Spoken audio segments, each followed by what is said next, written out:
అందరికీ హాయ్ అండి. ఇప్పుడొచ్చేసి అయితే కట్ వర్క్ అయితే ఎలా మార్క్ చేసుకొని, కట్ చేసుకొని స్టిచ్ వేసుకోవాలో చూపిస్తానండి. నేనైతే ఒక హ్యాండ్‌కైతే ఈ విధంగా స్టిచ్ వేసాను చూడండి. ఇలా నీట్‌గా ఎలా స్టిచ్ చేసుకోవాలో ఇప్పుడైతే చూద్దామండి. ఇప్పుడొచ్చేసి అయితే మనం నార్మల్‌గా హ్యాండ్స్ అయితే ఏ విధంగా మార్క్ చేసుకోవాలి, ఎలా ఏంటి అనేదైతే క్లియర్‌గా ఎక్స్‌ప్లెయిన్ చేస్తాను. చూడండి ఎక్కడ వీడియో స్కిప్ చేయకండి. చాలా ఈజీగా బిగినర్స్‌కైనా సరే కట్ వర్క్ రాదు అనుకునే వాళ్ళకి కూడా ఈజీగా వచ్చేలాగా ఇప్పుడైతే వీడియోలో చూపిస్తాను చూడండి. ఓకేనా?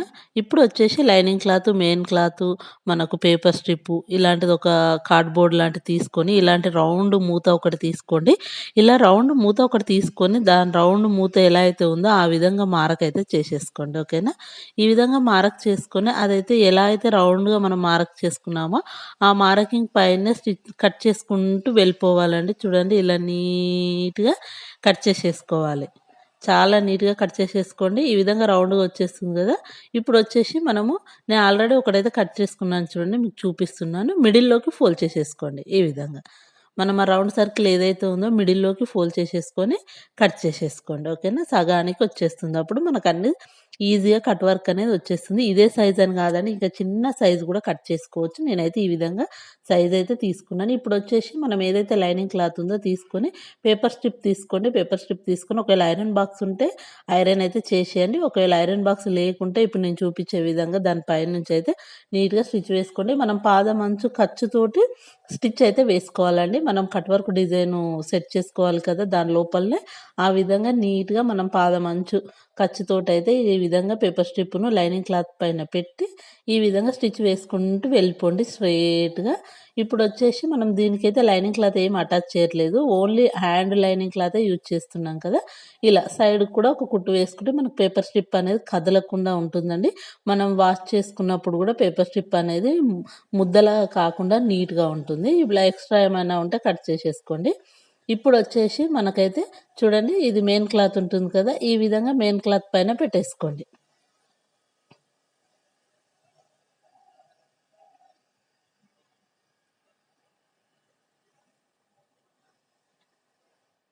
మనం ముందుగా ఈ పేపర్ స్ట్రిప్‌కు లైనింగ్ క్లాత్‌కి ఏ విధంగా స్టిచ్ వేసుకున్నామో, ఇప్పుడు అదే విధంగా పేపర్ స్ట్రిప్ పైన గూడా మళ్ళీ మెయిన్ క్లాత్ కింద సైడ్‌న పెట్టేసుకొని, పేపర్ స్ట్రిప్ పైన ఉండేలాగా చూసుకొని, ఈ విధంగా స్ట్రెయిట్‌గా కుట్టయితే వేసేసుకోండి. ఓకేనా?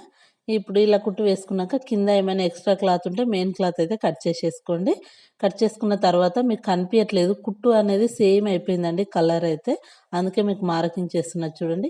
ఈ విధంగా మనం ఏదైతే పాదమంచు ఖర్చుతోటి వదిలేసుకున్నామో దాన్ని ఈ విధంగా లైన్ డ్రా చేస్తున్నా చూడండి. ఇలా నీట్‌గా లైన్ డ్రా చేసేసుకోండి.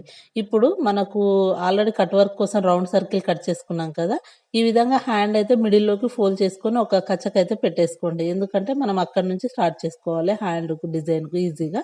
ఇప్పుడు మనం ఏదైతే రౌండ్ సర్కిల్ తీసుకున్నామో దాన్ని ఈ విధంగా పెట్టేసుకొని మిడిల్‌లోకి కచ్చకు పెట్టుకున్న దగ్గర మనం గీసుకున్న లైన్ ఉంది గదా!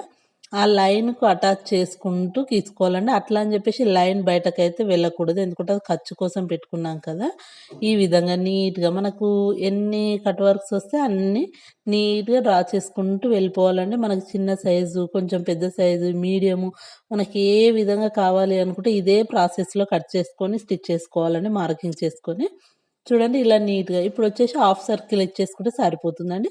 ఇక్కడ సైడ్ కూడా అదే విధంగా మార్క్ చేసుకోండి. చూడండి ఈ విధంగా మొత్తం మార్కింగ్ అయితే అయిపోయింది.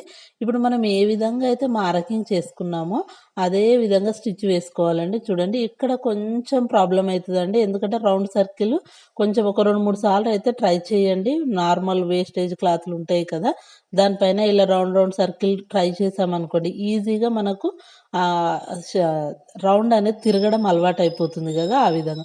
ఒకవేళ పర్ఫెక్ట్‌గా వస్తది అనుకుంటే నార్మల్‌గా ఈ విధంగా స్టిచ్ వేసుకోవచ్చండి. ఎవరికైనా బిగినర్స్‌కి కొంచెం మనకు కట్ వర్క్ నీట్‌గా రావట్లేదు, రౌండ్‌గా తిరగట్లేదు అనుకుంటే ఒకసారయితే ప్రాక్టీస్ చేయండి. అలా ప్రాక్టీస్ చేసేసి ఈ విధంగా ట్రై చేశామనుకోండి ఈజీగా మనమైతే కట్ వర్క్ అయితే ఈజీగా అంటే చాలా ఈజీ అండి. చూడండి మనం అదే రౌండ్ మూతతోటి చేసుకునేటప్పుడు హాఫు కొంచెం ఎక్కువ, తక్కువ అనేది వస్తుందేమో సర్కిల్ అనేది డౌట్ ఉంటుంది. ఈ విధంగా మాత్రం అస్సలు ఏ డౌట్ లేదండి. ఇలా రౌండ్ సర్కిల్ చేసుకొని మిడిల్‌లోకి ఫోల్డ్ చేసుకొని, కట్ చేసుకొని మనకి ఏ సైజు కావాలో ఆ సైజు కట్ చేసుకొని, మార్క్ చేసుకొని ఈ విధంగా స్టిచ్ వేసుకుంటే సరిపోతుందండి. చూడండి ఇలా నీట్‌గా అన్నిటికైతే స్టిచ్ వేసేసుకోండి.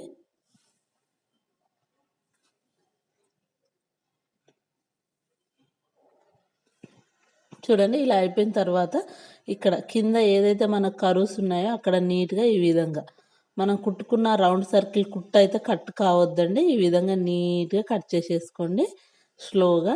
ఎందుకంటే కుట్టు అనేది కట్ అయిపోయిందనుకోండి మనకు మళ్ళీ ఓపెన్ అయిపోతుంది క్లాత్ అనేది. అందుకోసమే నీట్‌గా ఈ విధంగా కొంచెం కొంచెంగా కట్ చేసుకుంటూ వెళ్ళిపోండి. చూడండి వీడియో అయితే ఎక్కడ స్కిప్ చేయకుండా చూడండి. చాలా బాగా అర్థమైపోతుంది మీకే. ఇప్పుడు ఇలా కర్వ్స్ తిరిగే దగ్గర చిన్న చిన్న కటింగ్స్ అయితే చేసుకోండి. మనకి ఎందుకంటే క్లాత్ రివర్స్ చేసేటప్పుడు ఈజీగా ఫోల్డ్ అయిపోతుంది క్లాత్ అనేది. మనకు నీట్‌గా కూడా వస్తుంది కట్ వర్క్ అనేది. చూడండి ఇలా నీట్‌గా అన్నిటిని కట్ చేసేసుకోండి. ఎక్స్ట్రా ఏమైనా పీస్ ఉన్నా సరే కట్ చేసేసుకోండి మీరు మళ్ళీ కూడా ఏం ప్రాబ్లమ్ లేదు. ఎక్స్ట్రా చిన్న చిన్న పీసులు గానీ లేకుంటే మనకు రౌండ్స్ తిరిగే దగ్గర క్లాత్ ఎక్కువగా ఉన్నా మీరు కట్ చేసేసుకోండి. ఓకేనా? ఈ విధంగా నీట్‌గా చిన్న చిన్న కటింగ్స్ అయితే చేసేసుకోండి. ఇక్కడ చూడండి కొంచెం క్లాత్ ఎక్కువగా ఉంది గదా! అలా మీకు చూపిస్తున్న విధంగా ఇలా మీకు ఎక్కడ ఎక్స్ట్రా ఉన్నా కట్ చేసేసుకోండి. ఇలా కట్ చేసుకున్న తర్వాత ఇప్పుడైతే ఫోల్డ్ చేసేసుకొని ఫింగర్ తోటి ప్రెస్ చేసుకోండి నీట్‌గా. చూడండి ఈ విధంగా. నీట్‌గా ప్రెస్ చేసుకుంటూ వెళ్తే మన కట్ వర్క్స్ ఏవైతే మనం రౌండ్ సర్కిల్ కుట్టామో అవి పైనకొచ్చేస్తున్నాయి చూడండి. ఈ విధంగా నీట్‌గా ప్రెస్ చేసుకోండి. ఇలా అన్నిటిని ప్రెస్ చేసుకున్న తర్వాత నేను చూపించే విధంగా ఫింగర్ తోటి ఇట్లా కొంచెం రౌండ్‌గా చేసేసుకోండి. ఎందుకంటే లైనింగ్ క్లాత్ అనేది లోపలికెళ్ళిపోతుంది. ఇలా కొంచెం ప్రెస్ చేసినట్టుగా అన్నామనుకోండి మనకు రౌండ్‌గా, సర్కిల్‌గా లైనింగ్ క్లాత్ లోపల వైపున ఉండకుండా నీట్‌గా వచ్చేస్తుంది చూడండి ఇలా. ఈ విధంగా అన్నిటిని సెట్ చేసేసుకోండి. ఈజీగా అయిపోతుంది కట్ వర్క్ అయితే. చూడండి ఎంత బాగా వచ్చేసిందో. మనం అలా ప్రెస్ చేయడం వలన మీకు ఇటు బ్లూ కలర్ పెన్ ఎంత బాగా కనిపిస్తుందో చూడండి. ఇలా నీట్‌గా కట్ చేసేసుకోండి అన్నిటిని. ఈ విధంగా ఫోల్డ్ చేసేసుకొని మళ్ళీ దాని పైనుంచి ఒక కుట్టయితే వేసుకోవాలండి. ఇలా కుట్టు వేసుకునేటప్పుడు కొంచెం చిన్న కుట్టయితే పెట్టుకోండి. మనం ఏ విధంగా అయితే కింది సైడ్‌న మన పేపర్ స్ట్రిప్ పైన రౌండ్ ఎలా సర్కిల్ పైన కుట్టామో అదే విధంగా ఇక్కడ కూడా అలానే కుట్టాలండి. మీకెక్కడైనా రౌండ్ రావట్లేదంటే ఈ విధంగా టంక్షన్ కొంచెం లిఫ్ట్ చేసి స్టిచ్ వేసేసుకోండి. ఈజీగా వచ్చేస్తుంది. చూడండి నేను లావెట్టాను టంక్షన్ అనేది. ఇలా మనం ఇంకో హ్యాండ్ తోటి క్లాత్‌ని గనుక రౌండ్ సర్కిల్ అది ఎలా అయితే ఉందో ఆ విధంగా మనము జరుపుకుంటూ వెళ్ళిపోతే ఈజీగా వచ్చేస్తుందండి. ఇలా అన్నిటికైతే నీట్‌గా స్టిచ్ వేసేసుకోండి. లైనింగ్ క్లాత్ కనిపియకుండా స్టిచ్ వేసుకోండి. ఎంత బాగా వచ్చేసిందో చూడండి. ఇలా నీట్‌గా మొత్తం స్టిచ్ వేసేసుకొని నా వీడియో నచ్చినైతే ఒక లైక్ ఇవ్వండి. మీ లైక్ వల్ల నా వీడియో ఇంకొంతమందికి వెళ్తుంది. ఎవరైనా సబ్స్క్రైబ్ చేసుకోని వాళ్ళుంటే నా ఛానల్ సబ్స్క్రైబ్ కూడా చేసుకోండి. నా వీడియో నచ్చితే మాత్రం తప్పకుండా లైక్, షేర్ అండ్ సబ్స్క్రైబ్.